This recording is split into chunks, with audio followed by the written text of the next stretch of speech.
penetapan kemarin Hasto sebagai tersangka itu kan dikaitkan dengan orang yang minta 3 periode, Bang. Padahal kita lihat Mbak Puan sendiri sudah membantah kan.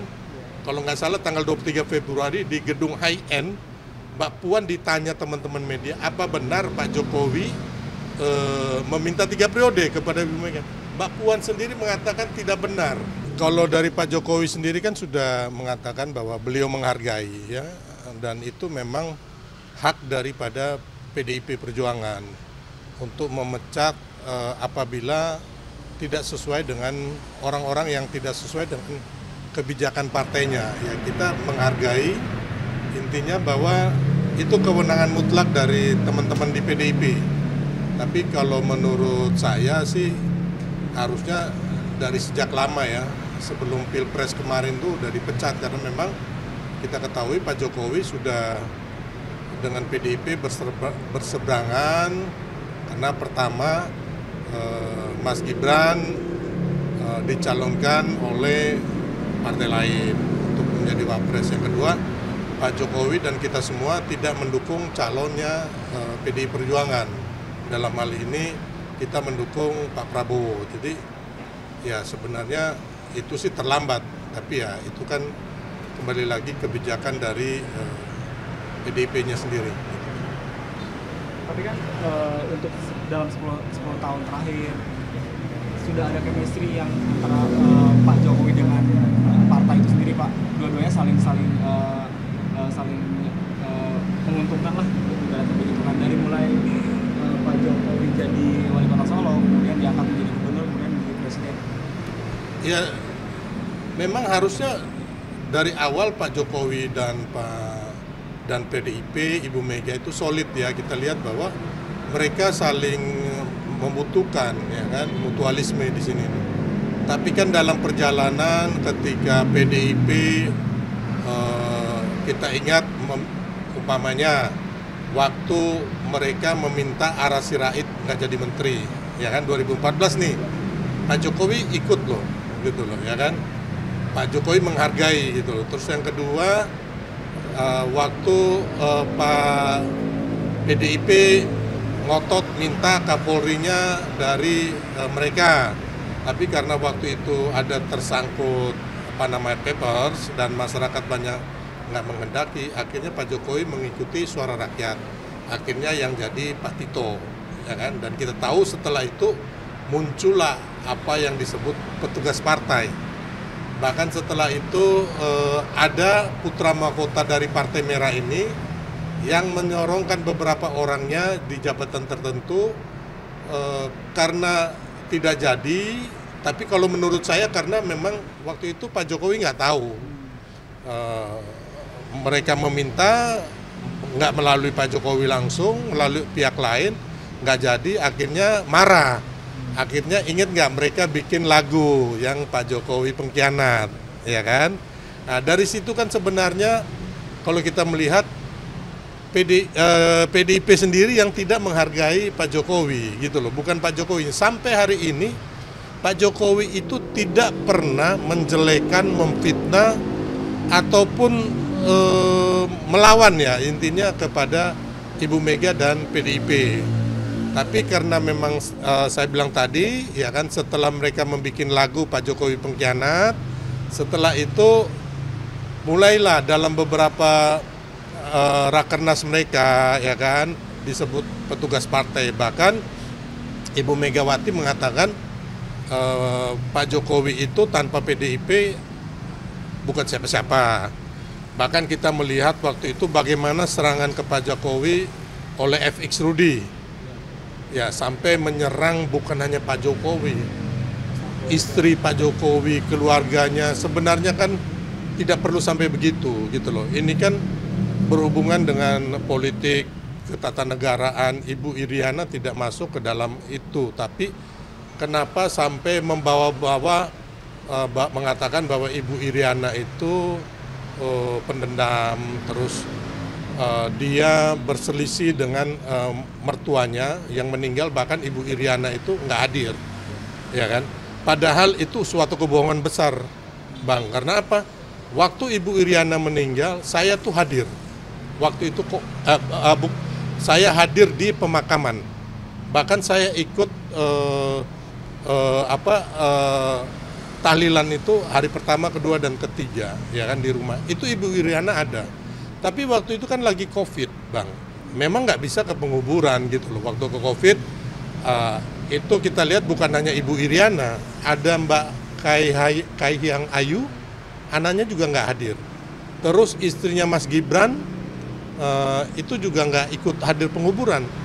Termasuk anak-anaknya, Bang. Karena waktu itu kan COVID sedang hebat-hebatnya, COVID kedua, ya kan. Saya pun dari Jakarta waktu itu mau ikut penguburan harus pakai surat vaksin dan segalanya kan. Jadi kembali lagi penyerangan ini, fitnah-fitnah ini dilakukan oleh PDIP sendiri. Bahkan ketika waktu itu Pak Jokowi bersama kami mendukung Mas Ganjar, makanya waktu itu kita bikin acara di GBK itu yang ada kata-kata rambut putih dan kening berkerut. Nah itu kan mendukung Mas Ganjar. Tapi PDIP marah gitu loh. PDIP marah, ya kan. Mereka mengatakan Pak Jokowi, ngapain sih relawan bertemu dengan Pak Jokowi, dan Pak Jokowi setelah tidak menjabat lagi, ya tidak usah cawe-cawe, tidak usah ikut campur. Karena yang berhak menentukan calon presiden itu adalah Ibu Megawati. Dalam hal ini beliau sebagai queen maker, ya kan. Makanya waktu itu karena apa mereka nggak mendukung Mas Ganjar? Mereka bikin Dewan Kolonel waktu itu, Bang. Karena mereka mendukung Mbak Puan. Ingat nggak, Mbak Puan kan kemana-mana sudah pasang spanduk. Iya kan, tapi elektabilitasnya lebih kecil dibanding Mas Ganjar gitu loh.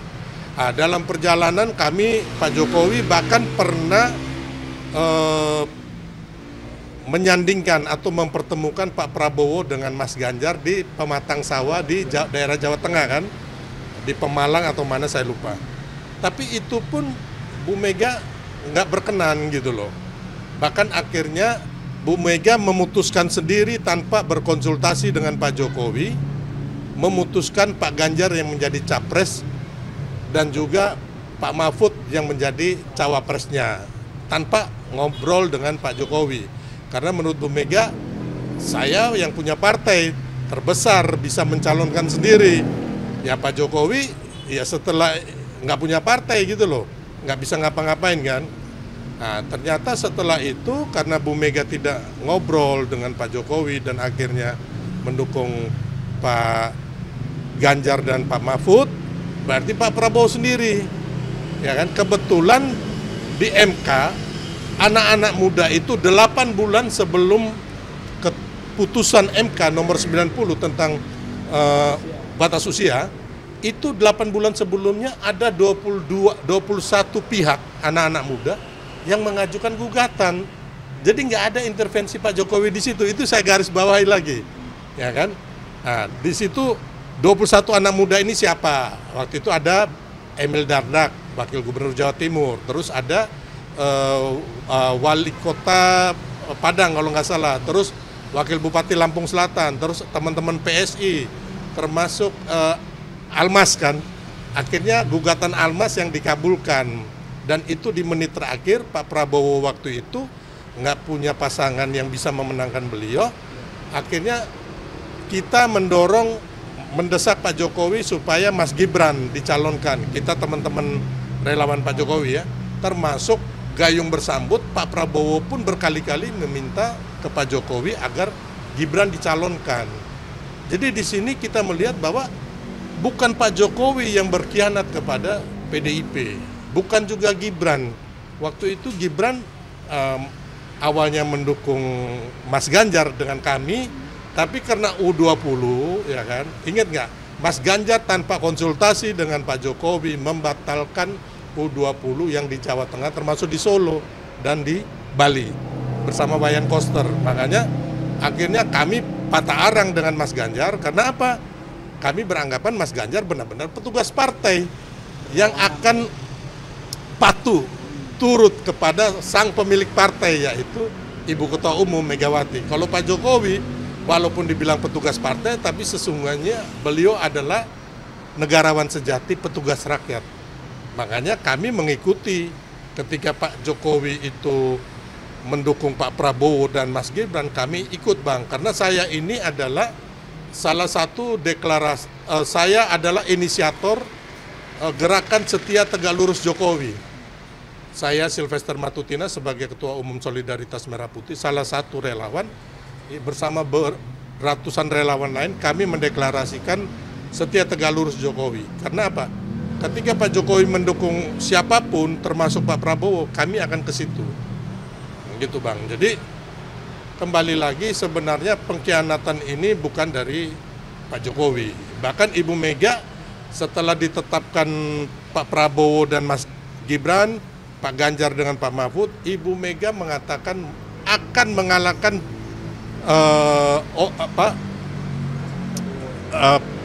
endorse-nya Pak Jokowi ini, yaitu Pak Prabowo, dalam satu putaran. Tapi ternyata akhirnya kalah, Ganjar hanya mendapat 16%, low bet Bang, gitu loh. Jadi bahkan mendapat suara paling buncit, yang paling rendah. Jadi dari situ kita melihat bahwa sebenarnya pertikaian ini dari Pak Jokowi nggak ada. Bahkan Ahok yang selama ini Pak Jokowi sangat baik dengan beliau, ya kan? Kita lihat Pak Jokowi bagaimana ngurus Ahok, Ahok pun, ya kan, mendiskreditkan Pak Jokowi, membela secara membabi buta Ganjar dan PDIP, bukan mengademkan. Jadi termasuk banyaklah teman-teman di PDIP ini yang mengatakan bahwa Pak Jokowi ini melakukan dinasti politik lah. Ya sebenarnya dinasti politik kalau kita mau ngomong hampir semuanya orang, termasuk di PDIP sendiri, dari kakek nenek, ipar, cucu-cucu pun sudah ada di PDIP.